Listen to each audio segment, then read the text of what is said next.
out since then. He has done everything from complaining about Spotify to even suing his own record label and accusing them of sabotaging him. So what suddenly changed, and why is Drake finally trying to bury the hatchet? With everything happening around Kendrick, it's clear most people are on his side.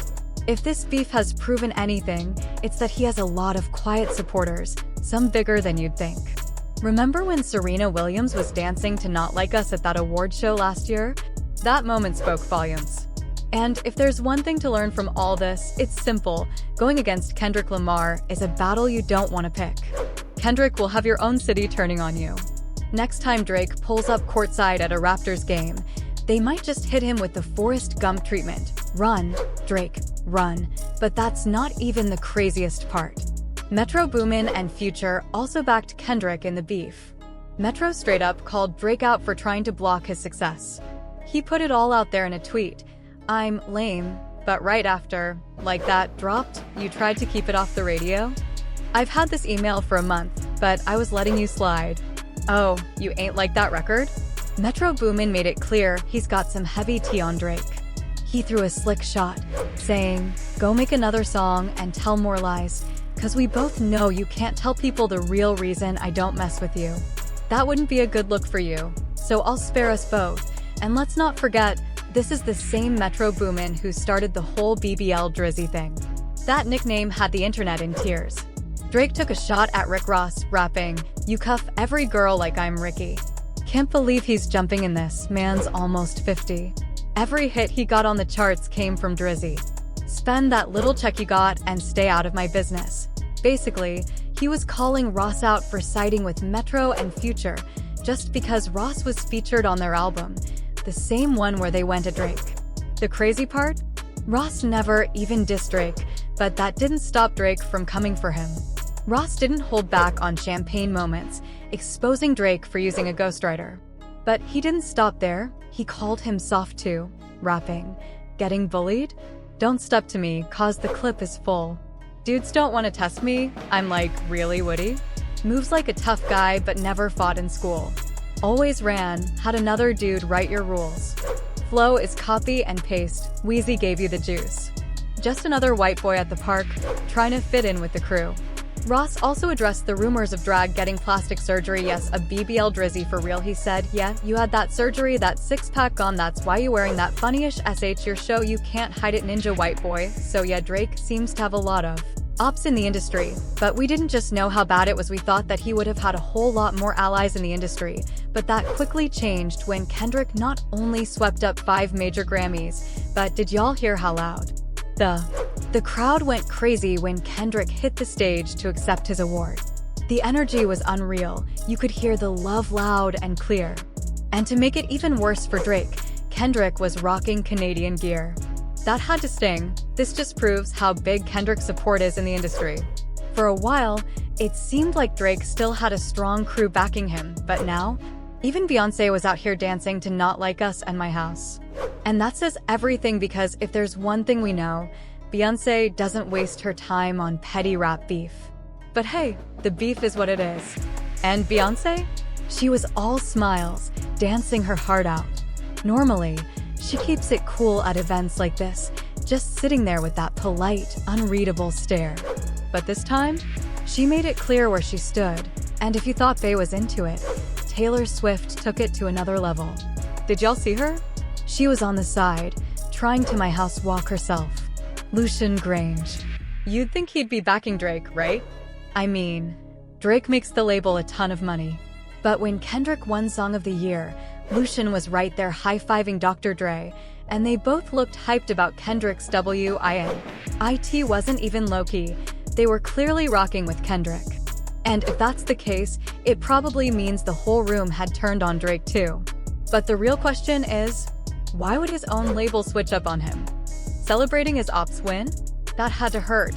But there's a good chance it had everything to do with Drake's crazy lawsuit against Universal Music Group. He straight up accused them of trying to sabotage him. Drake lost it when Kendrick was announced as the Super Bowl headliner. Instead of letting it go, he took his frustration to court, throwing lawsuits at anyone he thought was part of some industry-wide conspiracy against him. It was like the whole industry was turning on him. Social media went crazy, dragging Drake nonstop. A lot of people felt like his lawsuit only proved what Kendrick had been saying all along, that he was out of touch, desperate, and scrambling to stay on top.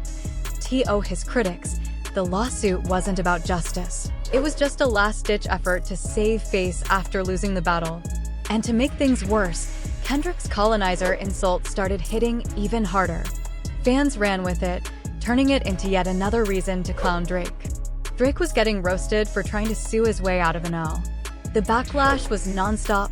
Everywhere he turned, people were switching up on him. The industry started clowning him, calling him a Karen for taking a rap battle to court instead of handling it on the mic. What started as social media slander quickly turned into something way bigger. His lawsuit against UMG wasn't just a petty move. It was exposing cracks in a partnership that once seemed unbreakable. Anyone has a real defamation case here, it's Kendrick's woman. Drake didn't just accuse Kendrick of putting hands on her, he also claimed that Dave Free, Kendrick's close friend and business partner, was actually the father of one of his kids. So, if you're gonna call someone out for defamation, maybe make sure you're not guilty of it yourself first. Drake accusing Kendrick of defamation is the perfect example of the pot calling the kettle beige. I'm giving him donkey of the day because, at this point, it's clear Drake just doesn't get the culture. For years, UMG had his back, allegedly doing everything they could to protect him from scandals that could be ruined his career. Their relationship wasn't just about music, it was about power, influence, and control.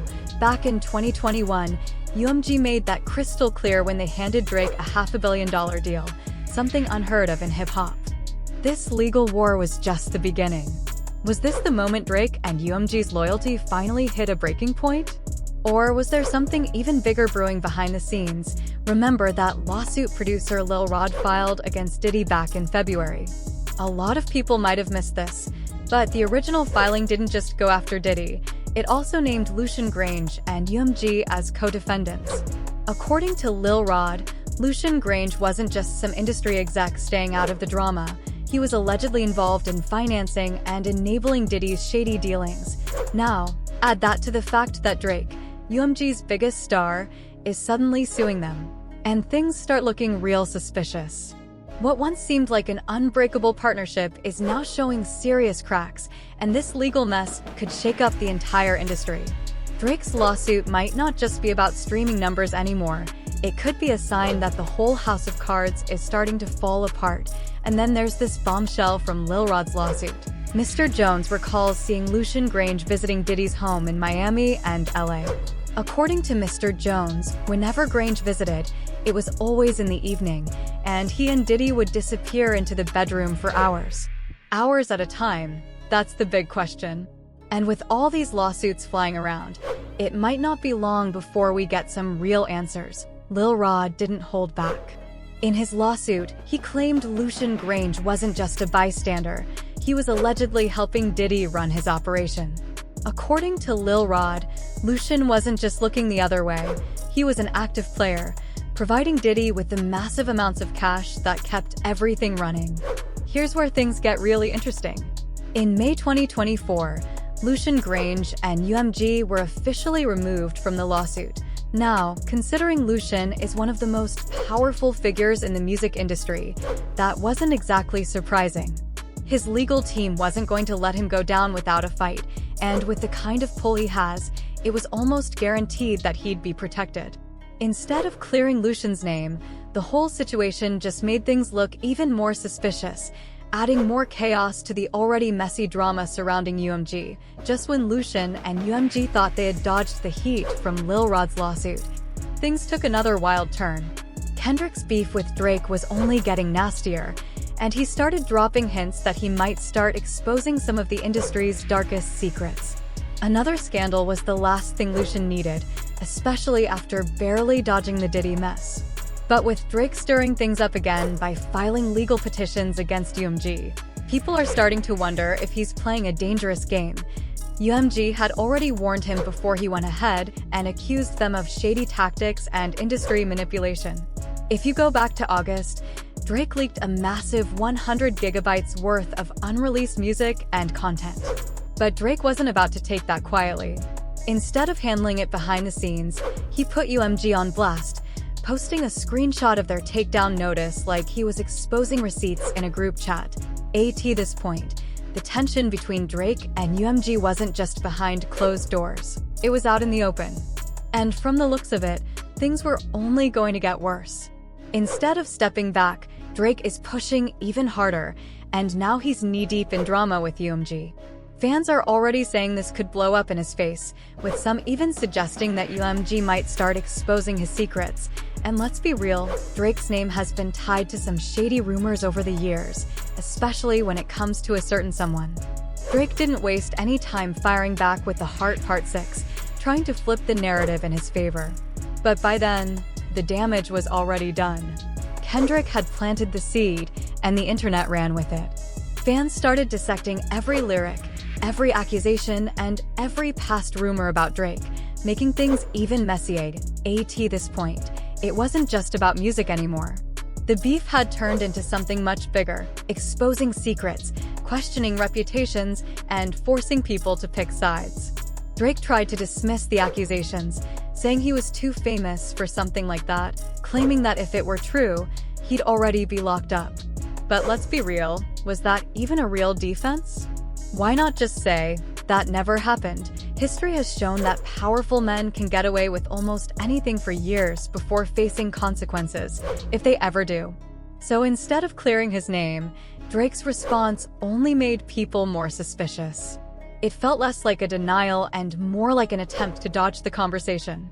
Drake didn't shut down the accusations, he just dodged them, and now the noise is only getting loose. Grange might have slipped out of Lil Rod's lawsuit and distanced himself from Diddy, but thanks to Drake, he's back in the spotlight, and not in a good way. And let's be real, Lucian is livid. Sources close to him and UMG say Drake has no idea what kind of fire he just lit. UMG isn't just upset, they're furious. UMG can't believe Drake would turn on them after everything they've done for him. They've backed him through every storm, cleaned up messes that could have ruined his career, and even handed him one of the biggest deals in music history. And now, he's coming after them in court. But here's the thing, UMG isn't just any record label. It's one of the most powerful in the world. Crossing them isn't just a bad move, it's dangerous. This is the same label that built Drake up, poured millions into him, and gave him opportunities most artists could only dream of. But now, that partnership is crumbling, and he might not realize just how bad it could get, especially with Lucian out here openly backing Kendrick. And here's where it gets even wilder. Some insiders are saying UMG may have been pulling strings behind the scenes to boost Drake's numbers on streaming platforms. Drake is now claiming that UMG used those same shady tactics to boost Kendrick's diss track Not Like Us. If there's any truth to it, this could be a major problem for both sides, especially if things take a turn they didn't see coming. You'd think after all this, Drake might fall back and rethink his moves. But nope, he's doubling down. Now, word is Drake is planning to sue the Grammys too. At this point, it's like he's ignoring all the warning signs. If you won't take the loss, at least take the lesson. By now, everyone knows Kendrick is not the guy you want to battle in a rap war. But Drake isn't just fighting Kendrick, he's also going up against UMG and the Grammys at the same time. And according to reports, he might even be getting blacklisted because of it. Drake is in a tough spot, and it looks like he knows it. Word is, he's trying to smooth things over with Kendrick and move past all the drama. At this point, he understands he's fighting a losing battle. No matter how big of a star he is, taking on UMG is a whole different game. They have power, money, and connections that he just can't compete with. If they really wanted to, they could shut him down without even trying. Even Drake's most loyal fans wouldn't be able to save him if things went south. But he made a statement at a recent concert after the Grammys, showing up in a hoodie with bullet holes and smoke coming out of it. People couldn't help but connect the dots. He got smoked by Kendrick in the battle, and now he's literally wearing it on stage. It felt like his way of acknowledging the loss and signaling that he's ready to move on. Kendrick made it clear, this was never personal for him. It was always about the "I've always seen rap battles as a competition," he said in a recent interview. Some people look at it differently, and that's fine, but I love when artists really go at it. I still watch battle rap. I'm a fan of Smack URL, from Murda Mook to Loaded Lux to Tay Rock, and of course, my bro Daylit. This is what hip-hop is at its core, and it's been that way for me since day one.